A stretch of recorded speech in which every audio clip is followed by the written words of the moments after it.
Hello বন্ধুরা, এই আজকে যে জায়গাটাতে এসছি, যে জায়গায় দাঁড়িয়ে ভিডিও করছি, ঠিক এই জায়গাটাই আমাদের বাড়ি ছিল। এই জায়গাটা একটু উঁচু দেখছেন, এই জায়গাটাই বাড়ি।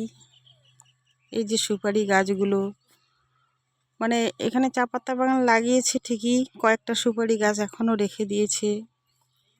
ওই একটা সুপারি গাছে খুব সুন্দর গোলমরিচের গাছ হয়েছে। তো আমি গোলমরিচের ওই ডাল নিয়ে যাব লাগানোর জন্য। তো এই জায়গাটাতে আমার নাড়ির টান, এই জায়গাটাতে বারবারই আসতে ইচ্ছা করে। ঠিক এই জায়গাটাতেই আমাদের বাড়িটা ছিল। তো এখন দাদা জলপাইগুড়ি রাজবাড়িতে বাড়ি করেছে, এখন এই জায়গাটাতে চা পাতা বাগান।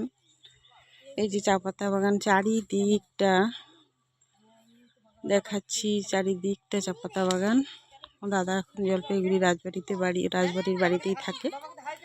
আর এই জায়গাটাই আমার বাড়ি, তাই বারবারই এই জায়গাটাতে ফিরে আসতে ইচ্ছা করে।